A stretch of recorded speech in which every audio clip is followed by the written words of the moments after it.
नमस्कार। इस नए विश्लेषण में स्वागत है। आज हम साहित्य के एक ऐसी दुनिया को खंगालने वाले हैं जिसे अक्सर काफी गलत समझा जाता है।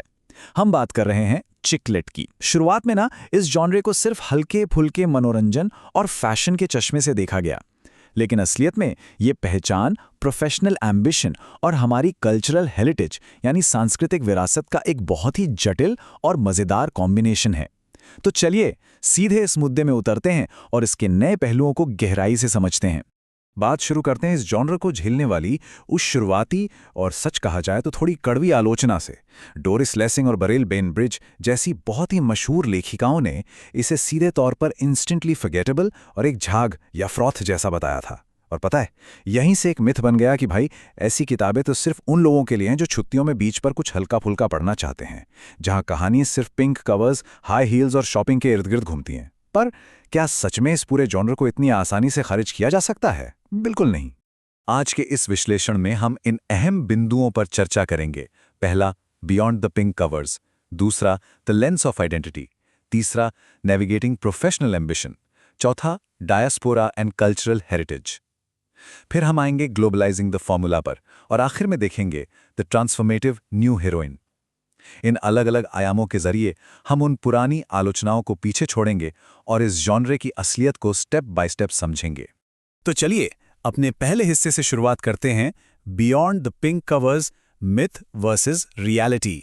यहां से हम एक स्ट्रक्चरल शिफ्ट देखेंगे और 90 के दशक की उन शुरुआती धारणाओं और स्टीरियोटाइप्स को तोड़ेंगे जिन्होंने शुरू में इस जॉनरे की एक अलग ही इमेज बना दी थी। अगर हम वास्तविकता देखें तो समय के साथ एक बहुत ही बड़ा बदलाव आया है। 90 के दशक की शुरुआती किताबें जैसे ब्रिजिट जोन्स, वहां हीरोइन आमतौर पर वाइट, शहरी और पूरी तरह से कंज्यूमर ड्रिवन होती थीं।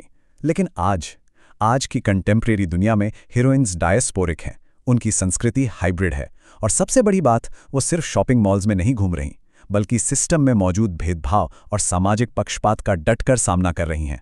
मतलब पुराने फॉर्मूला को आज की सच्चाई के हिसाब से पूरी तरह ढाल दिया गया है। और जो सबसे दिलचस्प बात यहां निकल कर आती है वो ये है कि अब एकेडमी यानी बड़े विश्वविद्यालय भी इस जॉनर को ओपनली वैलिडेशन दे रहे हैं। सोचिए, जिसे कभी सिर्फ झाग कहकर टाल दिया गया था, अब उसे कल्चरल नेगोशिएशन, एथनिसिटी और नेशनैलिटी को समझने के लिए एक डीप स्टडी का माध्यम माना जा रहा है। साहित्य की दुनिया में ये छोटी बात नहीं है। बड़े रिसर्चर्स अब इन कहानियों के जरिए हमारे बदलते हुए सामाजिक तना-बाना को समझ रहे हैं। अब आते हैं अपने दूसरे अहम भाग पर, the lens of identity, moving beyond the calorie count. इस हिस्से में हम इस बात पर फोकस करेंगे कि आज की जो लीड कैरेक्टर्स हैं वो वजन कम करने जैसी सुपरफिशियल परेशानियों से कहीं आगे बढ़कर अपने कॉम्प्लेक्स कल्चरल बैकग्राउंड्स के साथ कैसे तालमेल बिठा रहे हैं। इसे समझने के लिए कल्चरल सिटीजनशिप की थियरी को जानना बहुत जरूरी है। आसान शब्दों में कहें तो इसका मतलब है किसी देश में रहने का रोजमर्रा का भावनात्मक अनुभव और वहां से पूरी तरह जुड़े होने का एहसास। ये डेफिनेशन उस बेस को तय करती है कि कैसे ये नए कैरेक्टर्स किसी नई जगह पर अपने अपनेपन के लिए लड़ते हैं, और हाँ, किस तरह से सोसाइटी में उनके शामिल होने की यानी इंक्लूजन की एक लिमिट तय कर दी जाती है, जो कि सच में काफी चैलेंजिंग होता है। तो पॉइंट ये है कि डियास्पोरिक चिकलिट खास तौर पर इन 4 बड़े कॉन्फ्लिक्ट्स या संघर्षों को टैकल करती है। प्यार का संघर्ष, काम का संघर्ष, खूबसूरती के मायनों को लेकर संघर्ष और मैच्योरिटी का संघर्ष। अब ये मैच्योरिटी का संघर्ष असल में उस कशमकश को दिखाता है जहां एक हीरोइन को पारिवारिक अपेक्षाओं और अपनी खुद की आज़ादी के बीच चुनाव करना पड़ता है। ये हीरोइंस इन चारों पहलुओं के जरिए ट्रेडिशनल उम्मीदों और अपनी मॉडर्न इंडिविजुअलिटी के बीच एक परफेक्ट बैलेंस बनाने की लगातार कोशिश करती हैं। इसका एक बहुत ही सटीक उदाहरण देखते हैं, पूनम शर्मा की book all eyes on her की हीरोइन मोनिका गुप्ता। मोनिका शादी के बाद अपने फियांसे का सरनेम लेने से साफ इनकार कर देती है। अब ध्यान दीजिए, ये कोई मामूली रोमांटिक झगड़ा या ईगो क्लैश नहीं है। ये दरअसल उसकी कल्चरल मेमोरी से जुड़ा हुआ उसका एक पॉलिटिकल असर्शन है, क्योंकि उसके नाम के साथ उसकी पहचान, उसकी विरासत और उसका इतिहास जुड़ा है। एक तरह से ये उसकी अपने अस्तित्व और सेल्फहुड को बचाने की एक बहुत ही जोरदार कोशिश है ना दिलचस्प? चलिए आगे बढ़ते हैं तीसरे भाग की तरफ, navigating professional ambition, the workplace myth.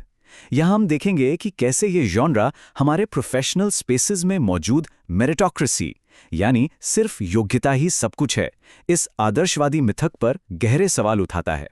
इस शिफ्ट को अगर हम तुलनात्मक रूप से देखें तो शुरुआती चिकलेट की हीरोइंस की टेंशन क्या होती थी?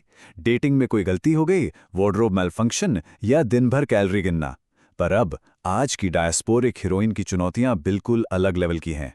वो रेशलाइज्ड विजिबिलिटी यानी नस्लीय अदृश्यता, पीढ़ियों से चले आ रहे आघात या इंटरजनरेशनल ड्रामा और अपने करियर में कॉम्प्लेक्स इमोशनल लेबर जैसी सिस्टेमिक परेशानियों से जूझ रही हैं। ये तुलना साफ दिखाती है कि ये जॉनरा अब कितना मैच्योर और रियलिटी के करीब आ चुका है।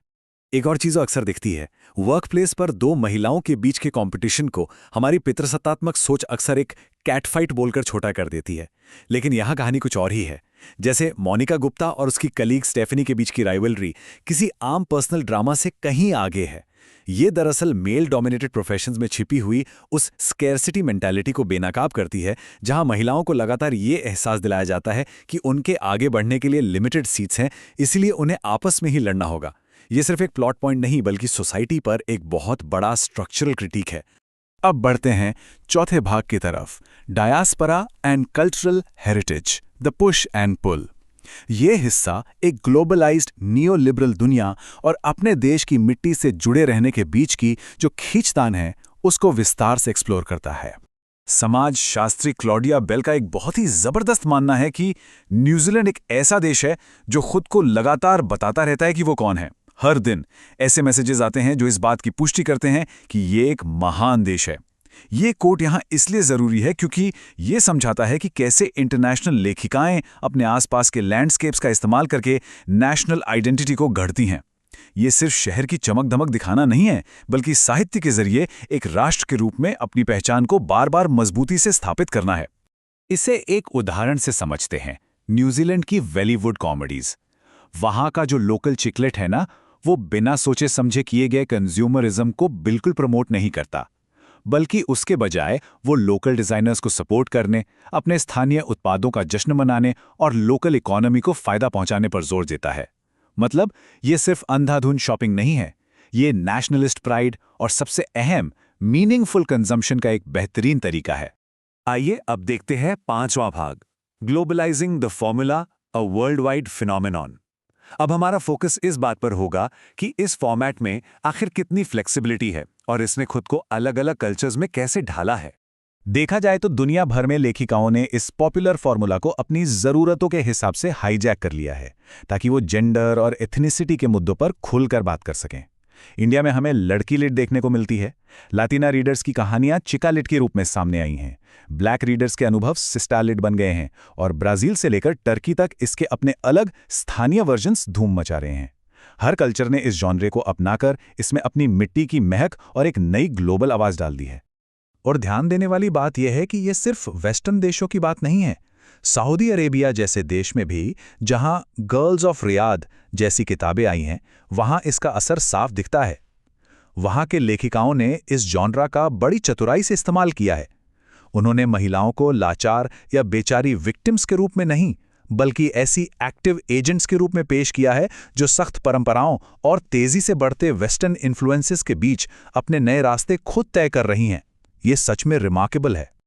आखिर में हम पहुंचते हैं अपने छठे भाग पर, the transformative new heroine, decolonizing the genre. इस विश्लेषण के इस आखिरी पड़ाव में समय आ गया है आज की नई हीरोइन के सभी गुणों को एक साथ जोड़कर देखने का और ये समझने का कि ये साहित्यिक धारा कैसे पूरी तरह से डीकोलोनाइज हो रही है। तो फिर ये नई हीरोइन आखिर किस मिट्टी की बनी है? इसके तीन मुख्य गुण हैं।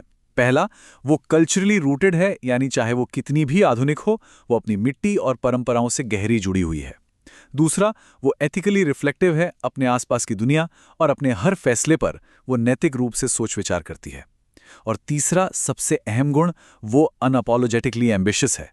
वो अपने करियर में आगे बढ़ने के लिए किसी से माफ़ी नहीं मांगती। वो अपने अलग अलग आइडेंटिटीज़ के बीच इस तरह बैलेंस बनाती है कि सक्सेस पाने के लिए उसे अपनी सांस्कृतिक विरासत का बलिदान न देना पड़े। वो बेसिकली दोनों दुनियाओं का बेहतरीन हिस्सा चाहती है। ये पूरा सफ़र हमें घूम फिर कर वापस उसी एकेडमिक रीफ्रेमिंग पर ले आता है जहां से हमने शुरुआत की थी। पता है, ये साहित्य अब सिर्फ हल्का फुल्का मनोरंजन बिल्कुल नहीं रह गया है। आज ये महिलाओं की सॉलिडैरिटी, उनकी पावर और समाज में उनके अस्तित्व पर होने वाले सीरियस डिस्कशंस का एक बेहद ज़रूरी हिस्सा बन चुका है। इस जॉनरा ने खुद को एक बहुत ही डायनामिक फेमिनिस्ट स्पेस के रूप में पूरी तरह से रिक्लेम कर लिया है, और ये अपने आप में एक बहुत बड़ी जीत है। और जाते जाते इस एक सोचने पर मजबूर करने वाले सवाल के साथ आज की इस चर्चा को यहीं विराम देते हैं। सोचिए, क्या चिकलेट का फॉर्मूला सच में हमारे दिमाग को सुन कर देता है, या फिर ये ग्लोबल आवाज़ों को डीकॉलोनाइज करने के लिए एक क्रांतिकारी प्लेटफॉर्म देता है? इस पॉपुलर कमर्शियल फिक्शन को इस नए नज़रिए से देखना डेफिनेटली हमारे पुराने बायसेस को तोड़ता है। आज के इस विश्लेषण के लिए बस इतना ही। उम्मीद है इस नए दृष्टिकोण ने आपको भी ज़रूर प्रभावित किया होगा। फिर मिलेंगे एक नई चर्चा के साथ।